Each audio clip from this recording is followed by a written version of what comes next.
I'm Annie Duke. As we mentioned earlier, the relative rank of your starting cards is an important factor in determining which hands you're going to play. But it's not the only one. Your position at the table is also critical because it directly impacts how easy your decisions are going to be throughout the hand.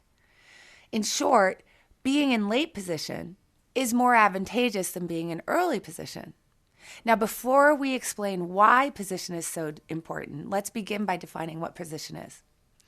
In the simplest terms, your position in the hand is always defined as your relationship to the button.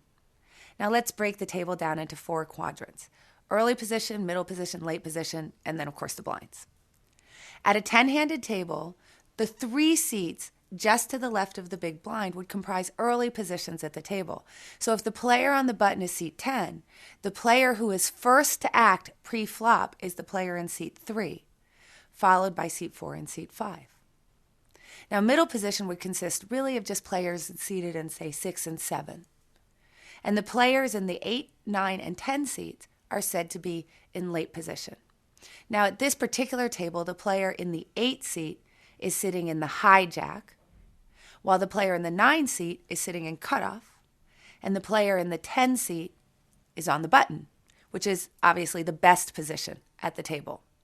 Now, the 2 positions to the immediate left of the button are the small blind and the big blind, respectively.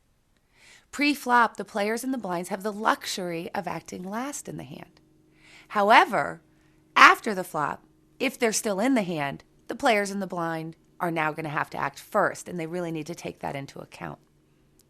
So now that we understand what position is, let's look at why it's so important.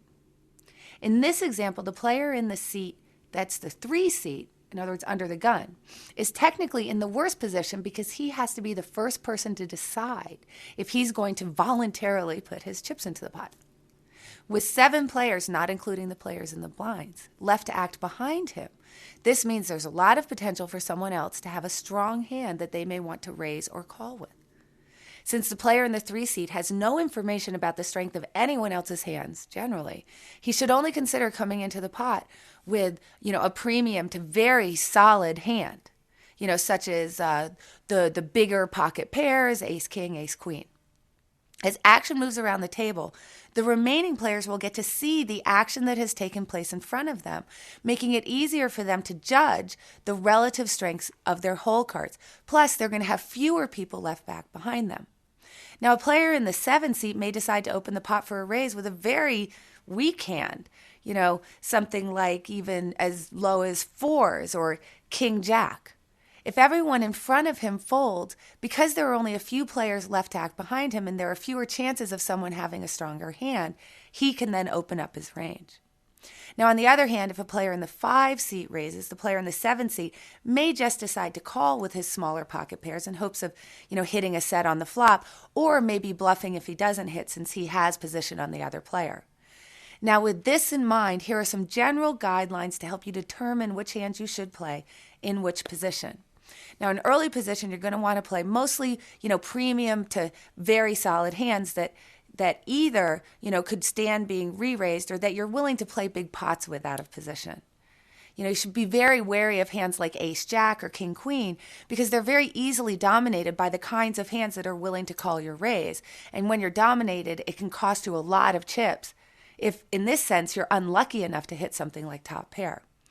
Now, in middle position, you can begin opening up your range a little bit. Since there are fewer players to left act behind you, you can really raise with, hands like, king-queen suited, king-jack suited. You can start to get into like 6s, 7s, 5s, 4s. And those hands may be more troublesome in early position, but in middle position, they're playable. Now, in late position, here's the good news. You can really play almost any 2 cards, but this is important. If the action has folded around to you, in other words, if you're the first person in, you can really open up that range to most of the deck, at least the top, 70 or 80% of the deck, because you really don't have very many players to act behind you. And certainly on the button, you've only got the blinds to act, and they're always going to have to go before you on the later rounds, which is going to give you a huge advantage. Now, be careful if the blinds call or re-raise your hand, though, because the chances are they may be holding a pretty good hand of their own. Remember, though, that you will have position on them, so that should be taken into consideration about how you play out the rest of the hand.